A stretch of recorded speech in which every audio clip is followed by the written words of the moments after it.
c'est tout. Donc,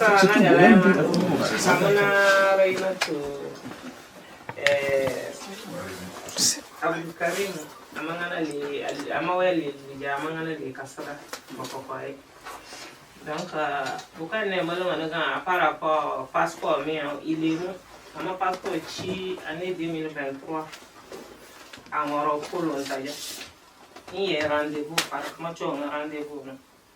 Quand la manja, tamane commencera à aller, tamane ina. Amugama na petit qui de patana lato, qui da possible balamana, ne java montama, on continue.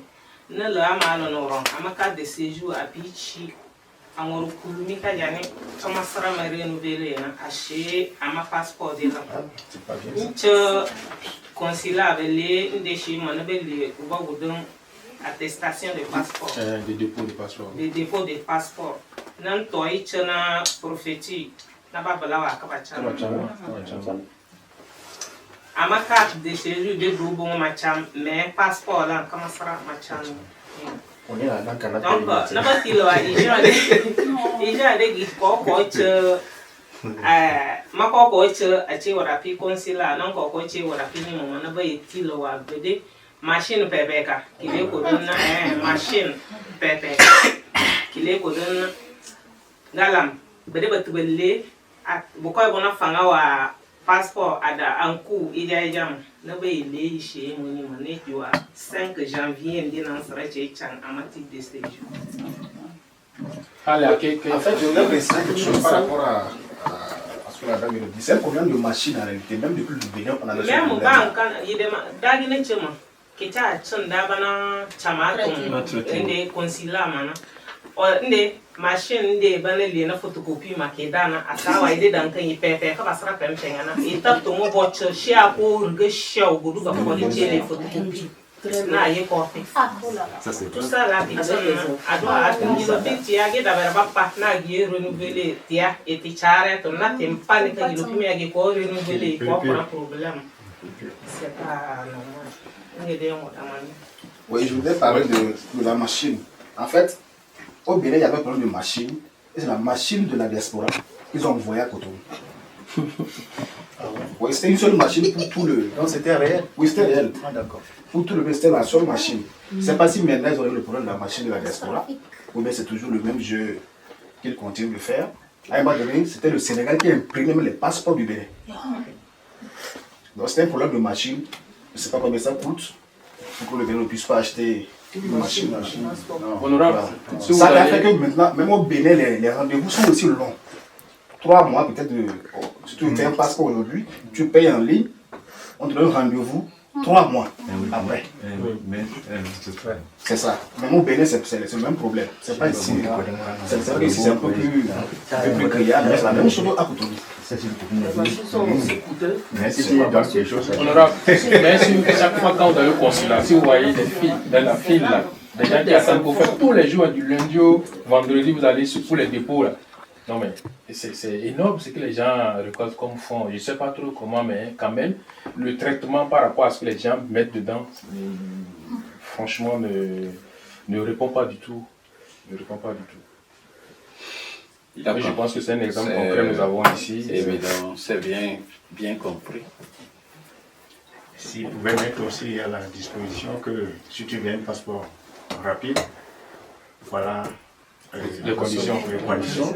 Et ça serait un peu mieux aussi. En fait, je pense que c'est ça que notre frère a évoqué tout à l'heure. Si vous êtes dans une situation urgente, vous envoyez le mail et puis on va vous traiter. Mais urgence comment? Combien de jours? On peut te dire, bon. Moi je prends le cas de ceux qui partent au pays. Si vous êtes de la diaspora, vous avez un billet d'avion. Vous vous présentez à l'immigration, on peut vous traiter rapidement. C'est une raison valable. Même sans le passeport, on doit on a un dossier. Mais pourquoi je demande ça? Parce que comment je vais... tu parles pas de ce qui se passe en dessous. Qu'est-ce qui se passe en dessous? En fait, moi, je parle de cas réels qu'on a vécu. Oui. Non, il faut payer pour ça. Voilà, justement. Je suis pas d'accord.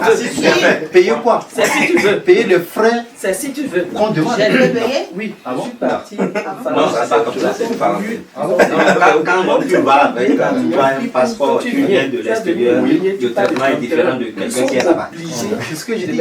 C'est ça. Avec un billet d'avion, On ne paye rien. on est parti. On ne paye rien. Moi, je l'ai fait. C'est la personne. Attention. C'est la personne. D'accord, pour gagner du temps, on a déjà posé nos données, nos doléances pour avoir ce En fait, j'ai bien noté vos difficultés. J'ai l'impression que c'est un dessein que les gens créent ces difficultés. Si on déconjectionne, on n'aura pas de fil. Je me rappelle que avant l'arrivée du gouvernement actuel, les passeports diplomatiques étaient faits au ministère des Affaires étrangères et les passeports ordinaires à l'immigration, donc au ministère de l'Intérieur.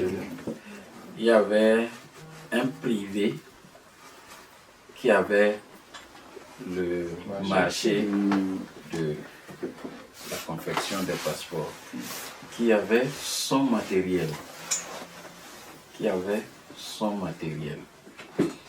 Moi, je me rappelle, je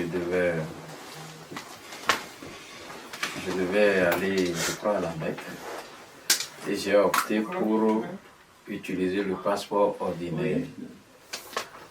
Je suis allé, en ce moment, c'était le privé qui établissait. Je suis allé, on m'a fait rentrer, on m'a pris l'empreinte de photo, et je suis assis là, on m'a amené mon passeport. C'était fluide. C'est pas seulement parce que j'étais député, mais en ce moment, les rendez-vous ne s'accumulaient pas. Parce que les systèmes étaient tels qu'ils avaient une machine performante. Ils avaient une machine très performante. Mais quand le gouvernement a changé, c'était un marché, comme vous le savez, un marché intéressant. Donc, on a voulu que ça passe dans une autre main.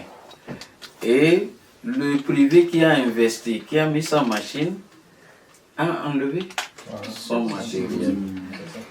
Et jusqu'à aujourd'hui, je ne suis pas sûr qu'on a pu mettre en place le système, les machines qu'il faut pour que ça sorte le passeport autant que voulu par les citoyens. Nous allons continuer de revendiquer, nous allons continuer de parler.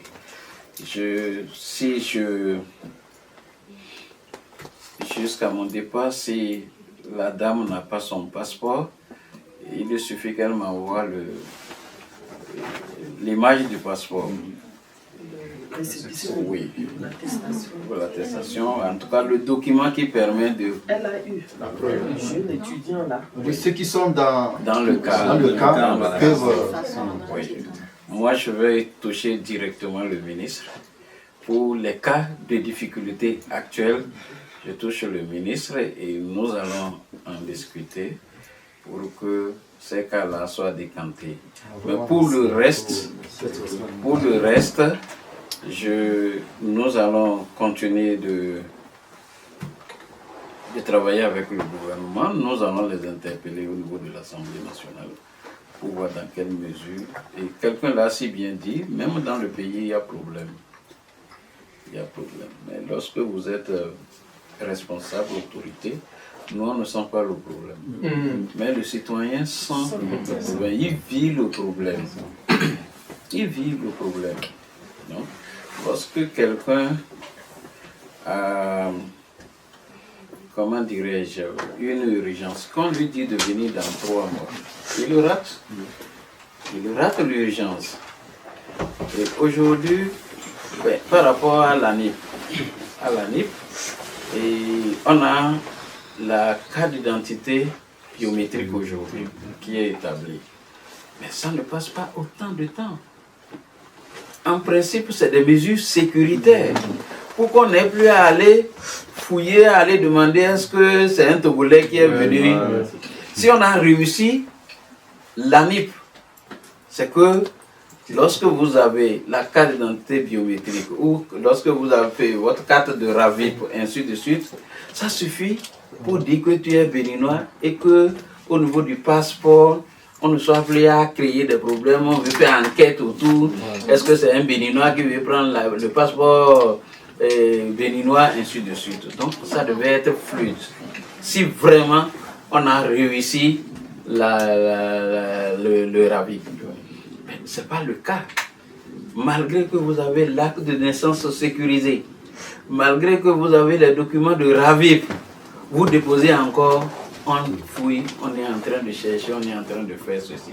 Donc moi je pense que c'est des problèmes que nous devons porter au niveau supérieur pour que, si c'est possible, des solutions, et c'est très possible que les solutions idoines soient trouvées. Je sais que pour quelqu'un qui vit au Bénin, c'est encore mieux, mais comme vous l'avez expliqué, perdre son job en Europe, je crois que ce n'est pas aisé. Parce que ici, je le dis souvent, quelqu'un qui est en Europe, son père, son frère, sa mère, c'est son travail. Tu ne peux pas aller manger chez quelqu'un, comme en Afrique, on le fait facilement. Et donc, moi, je pense que c'est des problèmes que nous devons pouvoir régler ensemble et compter sur nous pour que ça se règle le plus vite possible. Merci. Et comme je l'ai dit, les cas qui sont en difficulté, que vous avez mon contact, envoyez-moi ça par WhatsApp et je prendrai la peine de rencontrer le ministre et pour voir comment régler ça. Il y a aussi le frère qui a posé qu'au Bénin, c'est 3 mois. Oui. Mais souvent, quand tu donnes l'argent, ça soit avant 3 mois. Bon, c'est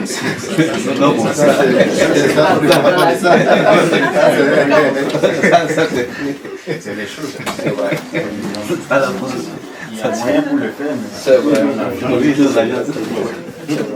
Vous avez une question? D'accord, moi j'ai une question politique. Oui. Même si je représente une association qui est apolitique. Oui. Et ma question est celle-ci. Comment se fait-il que nous les Africains, particulièrement nous les nordistes, puisque c'est là où je connais un peu, la politique devient comme une guerre, alors que selon moi, la politique devait être comme un jeu. Parce que chez nous, les politiques, ceux qui font la politique en général, hein, nous prenons la politique comme si c'était la guerre. Pour moi, être opposé à l'idée d'un opposant ne veut pas dire que je suis contre la personne. Comment vous allez faire en tant qu'homme politique pour nous enseigner ça? C'est la première question. La deuxième question, il y a, dans le cadre de l'identification des activités foules en Afrique, puisque tout à l'heure, il y a l'un de nos frères qui disait que nous voulons rentrer. C'est vrai, nous sommes venus pour chercher et rentrer. Mais lorsqu'on fait, comment on appelle, on analyse, le climat ne permet pas à la diaspora de venir investir. Alors que si la diaspora se met ensemble, tel que nous sommes en train de faire, et nous créons des activités, d'un côté, nous sommes en train d'aider le gouvernement à créer des emplois. Mais également, cela empêche nos frères africains qui veulent à tout prix nous rejoindre ici. Donc, puisque vous êtes là, ma question est de savoir comment vous allez faire pour faire en sorte que la diaspora puisse avoir la facilité de créer des emplois au pays. Merci beaucoup. Je peux répondre? Oui, c'est ça. Merci beaucoup. Vous avez si bien dit que la politique politique ne devait pas nous diviser. En principe, c'est qu'on constate dans nos pays que, à cause de la politique, des familles ne se saluent pas. Les régions sont divisées. Et parfois même, on s'en vient à s'entretuer. Des guerres fratricides. Oui, c'est vrai. C'est parce que souvent, on ne respecte pas les règles établies. Il se trouve un malin qui pense que lui seul il est plus intelligent que tout le monde. Il est plus intelligent que la règle que vous avez établie et que lui peut outrepasser ces règles-là. Vous avez une constitution et bien écrite, bien élaborée, défendue par un président. Et il ne sait pas que quand il prend la fonction, il ne sait pas que 5 ans c'est demain, il ne sait pas que 10 ans c'est demain. Et lorsque la fin arrive, il se trouve le vilain malin de trouver qu'il y a quelque chose dans la Constitution que lui-même a défendu, qui lui permet de revenir. Et le cas se passe actuellement au Sénégal. Malheureusement, hier, j'ai appris qu'un étudiant a été tué. C'est malheureux. Donc, il faut que nous, les Africains, qu'on puisse cesser d'avoir de ces comportements. Si nous voulons établir les royautés, on le fait. Et tout le monde sait que c'est un roi, on a mis là-bas. Personne ne va plus aller demander. Mais si on dit que nous sommes dans un système démocratique où le mandat est limité, il faut que tout le monde respecte la règle. Je l'ai dit pour ceux qui sont là, et je l'ai dit pour moi-même. Qui sait?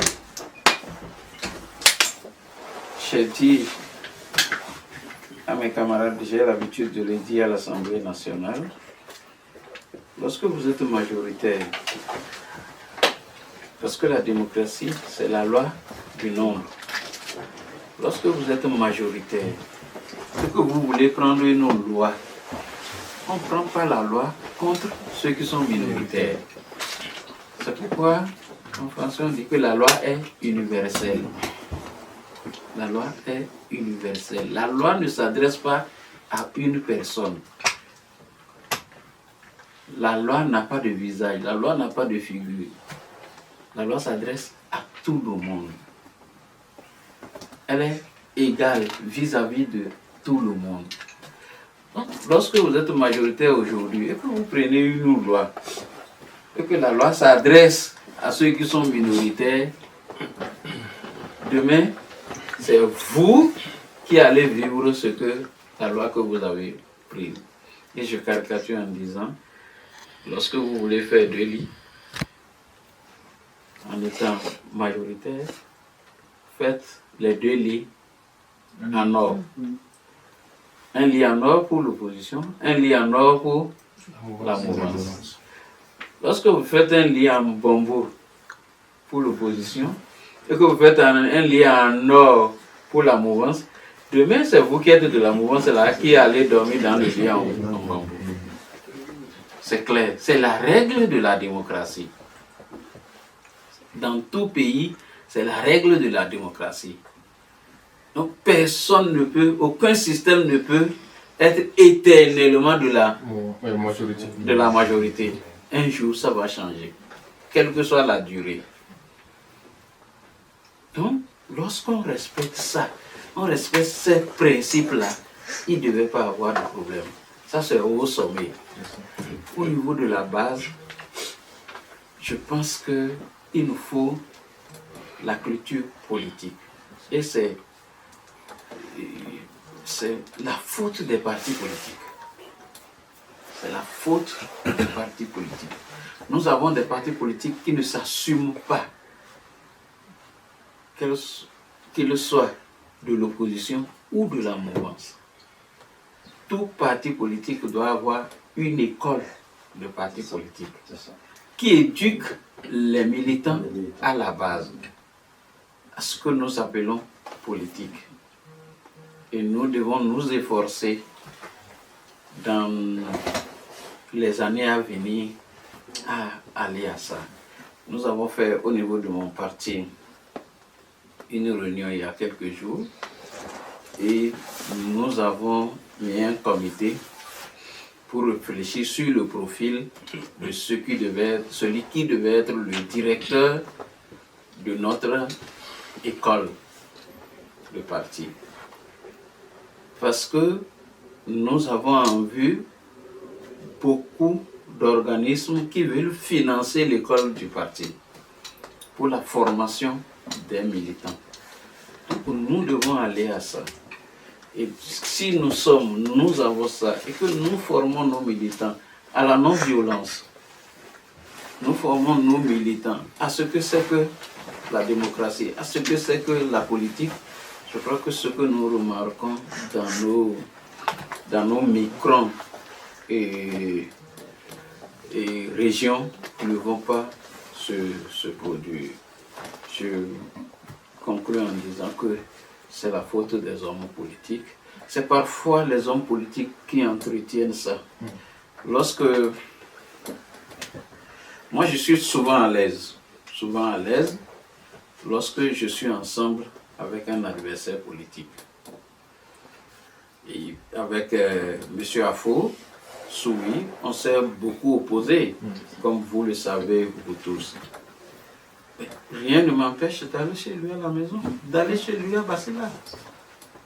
Mais lorsque le militant qui soutient Soui me voit chez Soui, quel est lui son problème pour ne pas aller chez son autre parent avec qui il est en adversité et il veut s'entretuer alors que les leaders sont ensemble?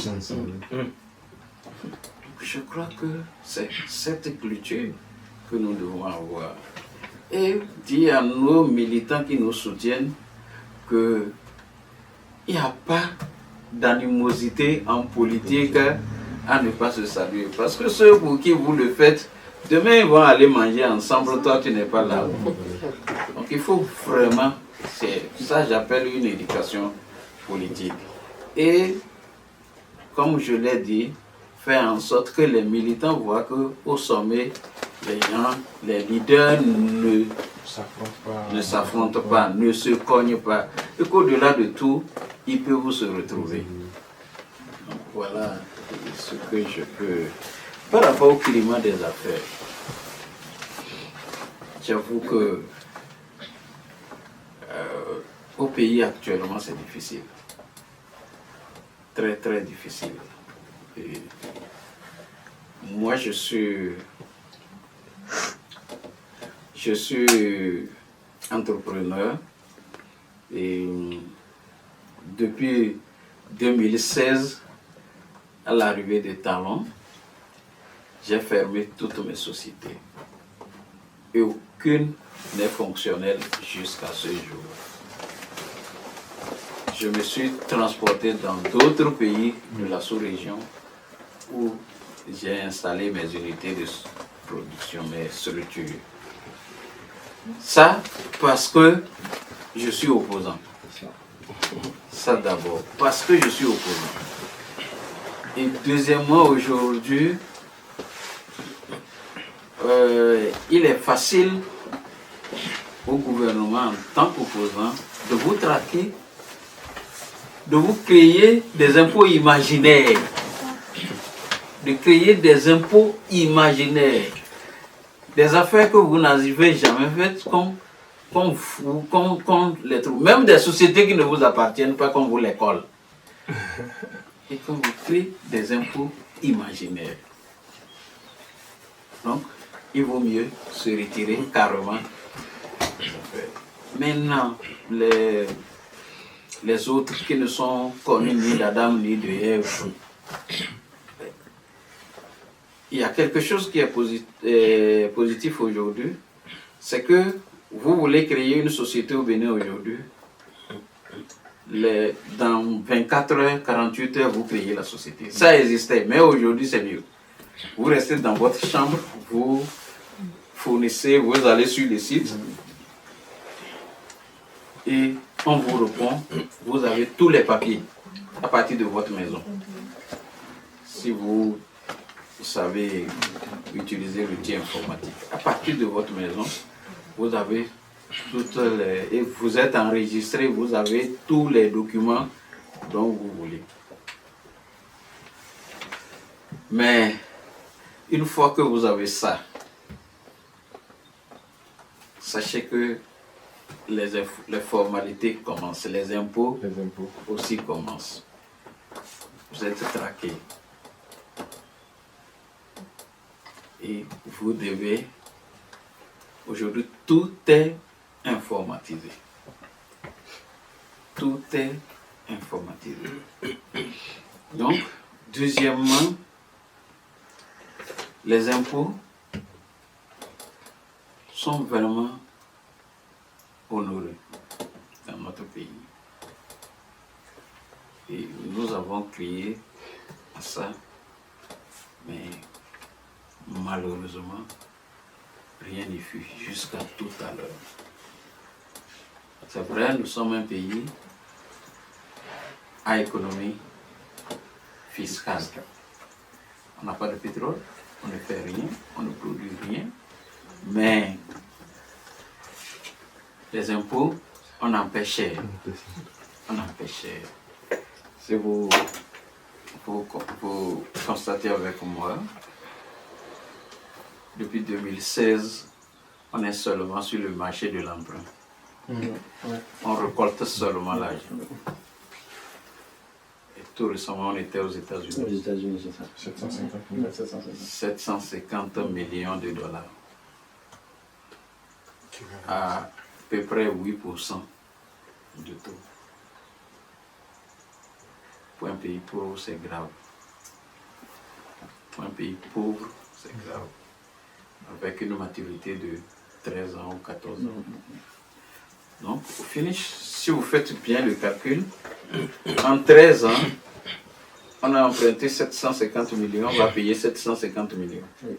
Quelqu'un a fait le calcul, il a dit 760 et quelques millions qu'on rembourse. Légèrement plus élevé que le principal. Pour un pays pauvre, en 13 ans. C'est vraiment géré, ça. En dollars. En dollars. Et plus le dollar fluctue, plus on a de problèmes. Donc c'est pour dire que... Et nous devons payer. J'ai dit tout à l'heure que nous ne produisons pas le pétrole. Avec on doit payer. C'est avec nos impôts. On doit nous traquer. Je pense que nos parents qui ne savent pas encore qu'il faut payer les impôts de maison à Basila, bientôt on va rentrer dans la moule et ça va être très sérieux. Donc, en fait, progressivement, le gouvernement est en train de nous apprendre à être de vrais citoyens. Alors, j'ai constaté que même aujourd'hui, en allant manger dans un bar d'Ignam-Pilé, on vous sort une facture normalisée. Vous payez la TVA pour l'Ignam-Pilé que vous mangez. Et demain, pour le piment que vous achetez, vous avez vu, on est en train de construire des marchés modernes. On pense que c'est... Non, c'est pour cerner les impôts. Donc tous ceux qui vont, ils peinent même à ouvrir ces marchés. Ils peinent à les ouvrir. Donc tous ceux qui vont prendre place dans ces marchés, tous auront des factures normalisées. Donc prochainement, lorsque vous payez du piment dans ces marchés-là, c'est que vous payez la TVA directement. On le sait. Donc c'est l'État doit pouvoir récolter l'argent pour payer les intérêts des 750 millions que vous êtes allés récemment chercher.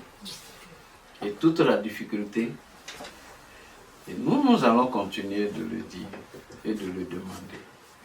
Lorsque vous prenez 750 millions sur le dos des pauvres populations, le préalable est que vous leur dites voilà ce qu'on veut faire avec votre argent. Ce qui n'existe pas au Bénin aujourd'hui. Vous demandez ça, c'est parce que vous êtes opposant. C'est pas normal. C'est pas normal. Donc voilà un peu, le climat des affaires est vraiment compliqué. Il n'y a qu'un petit groupe qui fait les affaires au Bénin aujourd'hui, qui a tous les marchés juteux. Les bonnes entreprises qui marchent, c'est le prince qui est dedans. Si ce n'est pas lui, ce n'est personne. Ce n'est personne. Et si ça te marche, il veut être dedans. Si tu refuses, il te chasse, tu es dehors. Oui. C'est toute la difficulté. Oui, je voudrais demander pour les prêts que le gouvernement fait. Normalement, ça doit passer, ça devait passer par l'Assemblée d'abord. Oui. Ça devait passer par un vote. Normalement. Est-ce que ça vient à l'Assemblée? Oui, tu as dit normalement. Non, tu as bien fait de dire normalement. Parce que quoi? Vous savez, à la 8e législature, que nous appelons la législature monocolore, il n'y avait que les députés de Tamou. Oui. Parce qu'il a empêché tout autre d'aller aux élections. Donc ce sont ces députés seuls. Pendant ces 4 ans-là, ils ont pris la loi qui dit que le président peut aller prendre l'argent sans passer par l'Assemblée. Et c'est quand il a fini de prendre, 3 mois après, il rencontre à l'Assemblée nationale. C'est dans ce système que nous sommes. À l'envers, quoi. La deuxième question, c'est par rapport au projet. Puisque vous êtes élu d'une circonscription électorale, vous devez avoir des projets de la commune ou bien de la circonscription électorale d'où vous êtes élu. Oui. Maintenant, quand vous approchez le gouvernement avec vos projets, par exemple, maintenant, on vous a donné nos doléances. Quand vous approchez les ministres concernés, est-ce qu'ils vous écoutent? Puisque on sait que vous êtes un opposant farouche.